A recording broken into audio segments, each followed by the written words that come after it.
Welcome viewers to another edition of Brave Namibia, where we celebrate both ordinary and extraordinary Namibians.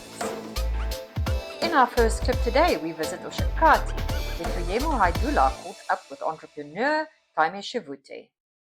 Hi, my name is Taimi Shivute. I'm a lady from Oshakati. I'm the owner, the CEO and founder of Tuno Trading. Within Tuno Trading, we have 3 branches, which is the Tuno Lifestyle brand, which sells hair and hair products. Then we have the Tuno Events, where we do deco, kiddies parties, weddings, and so forth. And then the reason why we are here today is our baby, Tuno Foods. Yes, Tuno Foods, it's a gluten-free spice range that we locally source from, mainly locally source from Namibian farmers, but not really the farmers per se. We like to work with the gardens, communal gardens, and so forth. So basically that's Tuno Foods. Tuno Foods is mainly locally sourced, right? Where we get our spices, our herbs from communal gardens. The ladies in the villages who have their farms, or men also, yes, like we have a man from Metunda who also gives us some of his herbs. So yeah, it's mainly just, it's locally sourced. And then the main thing is that our spices are gluten-free, they're vegan friendly, and they're non-irradiated. So the process that we put them through to give you the final product is very good, and that it's safe even for the health conscious person. Yes, my cupboard is fully stocked with only Tuno spices. So yes, I swear by them. Right now, where the spices, we get them with the spices and the herbs. We get them mainly in the north. We haven't partnered yet with farms that are outside of the north. But yes, we do have 2 farms that are in the Oshikoto region, Ochazonjupa region, right? The Grootfontein area. But in the north, we get our spices from as far as Etunda. We get them from Omauru, which is in Ongajera, and then in Upuyu Shona, and then other areas in and around these villages. Tell us, what is the process that the herbs go through to get to this final packaging that we have? All right. What happens is, once we've enlisted a supplier, we give them a training on how we'd like them to grow the herbs and how we'd like them to harvest the herbs. Obviously, different herbs, different spices are harvested in a different manner, and they are grown in a different manner. So once that is done, we then collect the herbs or the spices, and then we bring them to our warehouse, where we process and prepare them for packing. But throughout that whole process, we constantly speak to our suppliers so that we can maintain quality. We just talk to them and find out, is everything going according to plan, what challenges they're facing, and we try and solve those challenges as amicably or as fast as we can. So Sally, please tell us, what are some of the challenges that you feel you faced being in this industry? Very, very competitive and predominantly male dominated. The challenges I faced mainly are just financial, because I started this with just my savings, and then I have a wonderful support system who then also pitch in on a need-to-go basis. So if I need money to buy from a certain supplier, then I have a very strong support system, and I'm blessed to have a very strong support system. So because they believe in me and they know, so that's they help me. But otherwise, I don't have That's the biggest challenge I have. Why spices? I was diagnosed with gastric a while ago, and before I started, and I was not supposed to eat anything. Right? Spices are not good for you. Spices, but after time goes, you realize it's not that spices are not good for you. It's the preservatives and the additives that are added into the spices that cause a problem with your stomach. So then, at that time, I had a small backyard garden where I was growing the herbs, and in my garden. But every time I ate those, I didn't have a problem. If I added that in just salt, and the food was still lovely. So I decided, let me do this. Let me take this up as an entrepreneur, because I'm a business person and I love taking chances. I was like, let me take this up. Let me see if there's someone else who has the same problem who's willing to buy the spice. And that's how the idea came about. Just to help every other health conscious person to be able to have a wonderful meal. Yes. When I set out, I started selling my spice just to my friends to test out the market, or get feedback from them. And then I realized, with their positive feedback, I realized I do not want to go door to door to sell my spices. Obviously, there was a lot of, you won't make it, no one's going to buy it. But then I did my due diligence. I went out, I researched, I contacted every agency in Namibia that has anything to do with products. And then I went to the shops. I should say, going to the shops has been an enabler for me, for my, because my dream is to become a household brand. So going to the shops has been an enabler for me. But as I go, I realize that in order for you to get into the shops, you need to do your due diligence. The shops are more than willing to help everybody.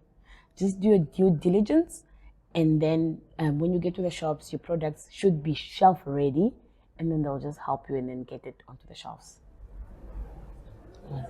What would you tell someone who's sitting at home and they're being inspired by your story, but they don't know where to start? I would advise that if you're sitting at home and you have an idea, no start is too small. No start is ever too small. Just start. Help will come, but help will not find you at home. Just start. First and foremost, do your due diligence. There's so many methods of learning out there. Learn and master your skill, and then start the process. Advice is start the process and the rest will follow. Just start. The Africa Continental Free Trade Area. Yes. I know about it. All I know is they help with trading free within the area. So within countries that if I'm not mistaken, that are member states of the African Union. Yeah. So they are there to assist suppliers or to assist us so that we are able to trade freely within that area. They help suppliers like me to import, for example, from Zambia and be able to export to Botswana without paying all the taxes that are supposed to be paid for when you do this kind of trades. So what was I saying? Do you plan on exporting tuna foods to, say, West Africa or East Africa? Oh wow, yes. I definitely plan on exporting. As the company grows, it's something we're definitely looking at. It's something we're definitely working on. We've been attending a few export readiness courses with different organizations. And that's why we're also acquainting ourselves with the Africa Continental Free Trade Area. so that we learn and then we do our due diligence and learn how to export without hurdles, and so that we meet the criteria that is required of us before we export. Advice for fellow entrepreneurs: start small and allow yourself to go through the process, and eventually you will get there. Business cannot be built overnight. You will not become rich overnight. Yes, we have those success stories where people become rich overnight, but start small and grow your way. Be patient, have willpower, be hardworking, and grow your business with time. You won't get rich overnight. Tuna Foods is available in retailers in the North, Erango region, and Windhoek. We are currently in Spa Ongwediva, Spa Oshakati, Central Save More in Oshakati, Okangwena Save More, and Oniba Save More, and Mega Mart at Maroda Mall. And then in Windhoek, we are at Spa Grove Mall, Spa West Lane, Spa Hockland Park, Spa Bierkes in Kommersdal. And then our last shop that we got into is a Spa in Omaruru in the Erongo region. We are also available online at tambula.com.na. It's an online platform where you can buy our spices from. So if you're anywhere in the world, please log on to www.tambula.com.na. Sorry. Please go to those shops and buy our spices. We have very beautiful spices. Please make your way to those shops. And this is our indigenous spice, Lumelinika, which is wild garlic. It's the best. You should try it.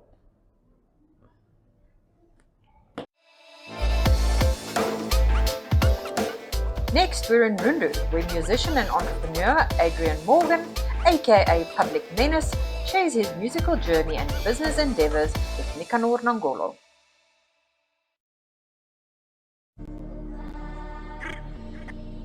Yeah, I'm back with a bang.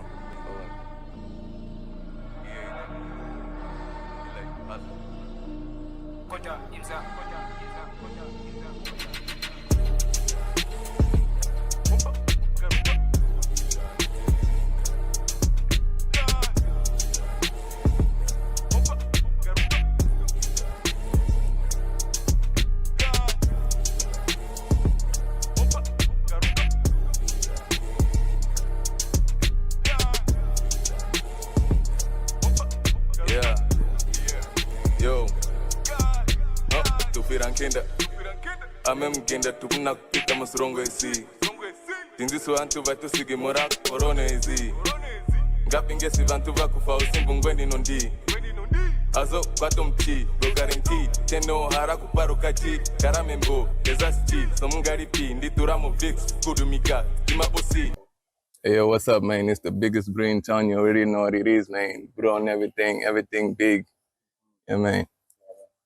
Yeah, so I come from Rundu, born and raised. You know, my mom's from Zambia, my dad's from Tanzania. Yeah.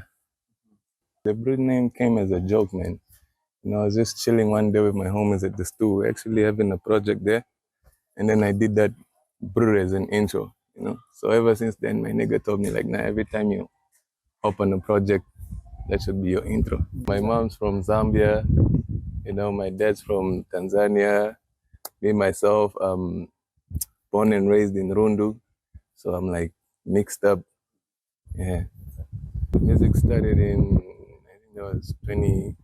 Okay, it started ever since, you know, I was young. But then I only started taking it seriously like maybe 2014. Because that's when I moved to Zambia for school. So when I went that side, I met a couple of guys there. And yeah, got into the studio and yeah, man, everything was just brr, you know. Yeah. My first song was what song was it? Gang. was with one of my homies, Extremacy. We recorded in Window. That was actually before I went to Zambia.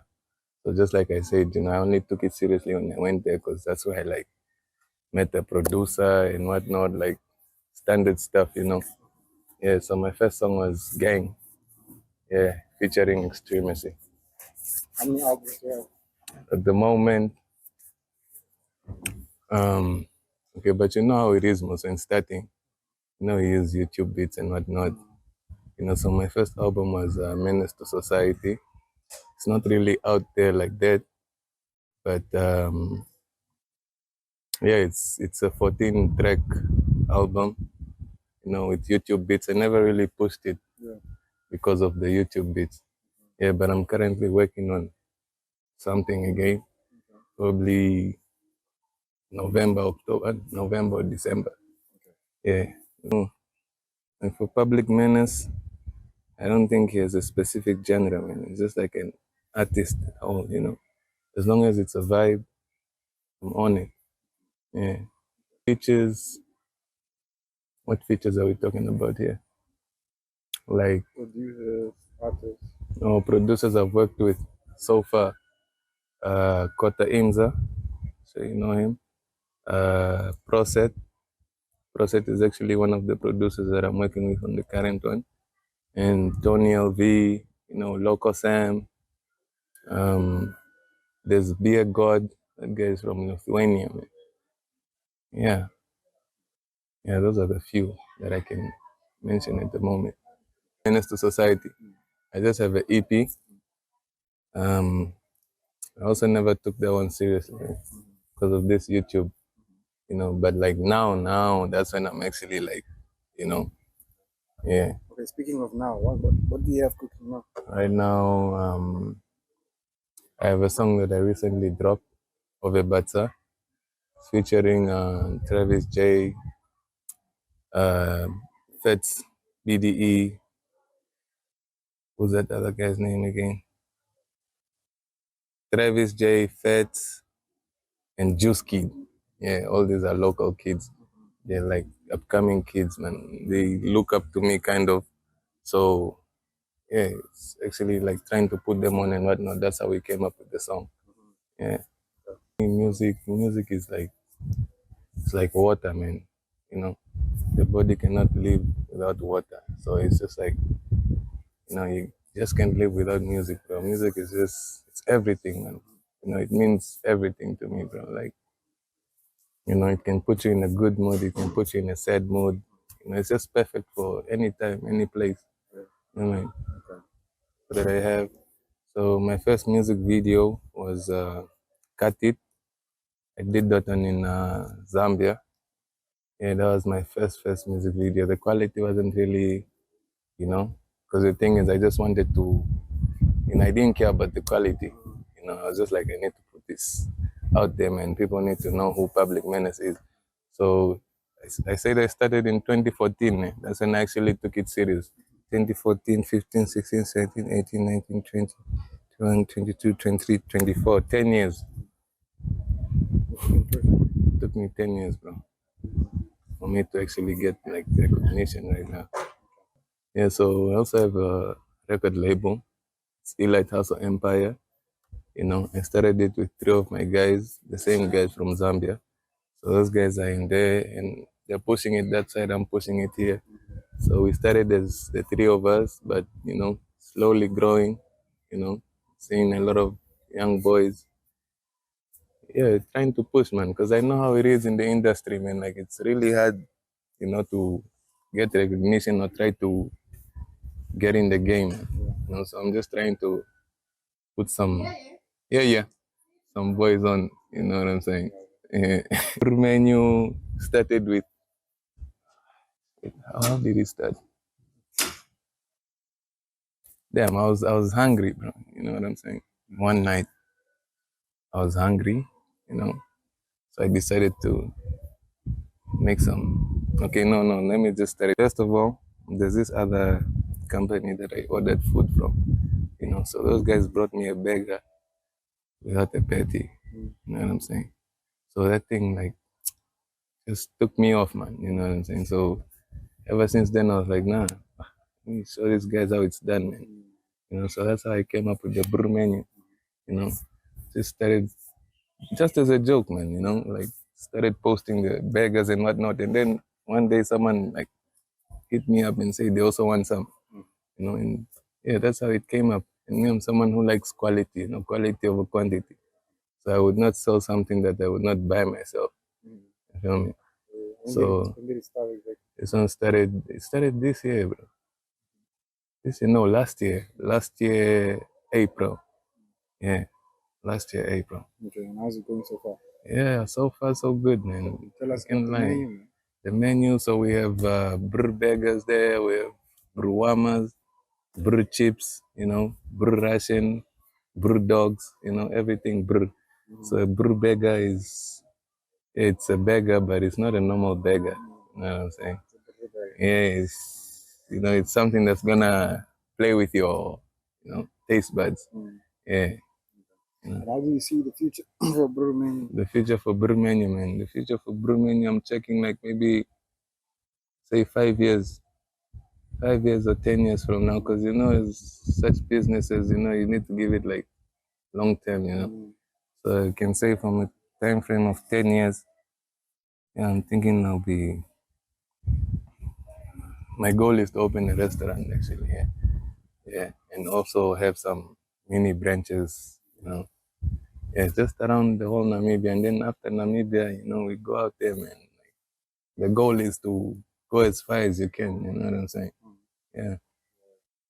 Which I have for the young upcoming boys is, you know, it's going to be people who are going to tell you, you know, you're not good enough or you can't do it. You know, I had a lot of people telling me that, but I never stopped. I kept believing in myself. That's the number one thing. You know, you have to believe in yourself first, you know, trust yourself, you know, and with time, as you keep going, you know, practice makes perfect. You know me? So, you know, there's going to be a lot of people, you know, the game is very tricky, you know, real recognize real, you know what I'm saying? So find yourself a team that you can work with and that will help you and also help them, you know, push to, you know, there's no limit, man. You know? Greater heights. Yeah, bigger heights, you know what I'm saying? Amen. Mm-hmm. Thank you for tuning in. If you know of someone you feel should feature on our show, please contact us at brave@synergy.com.na.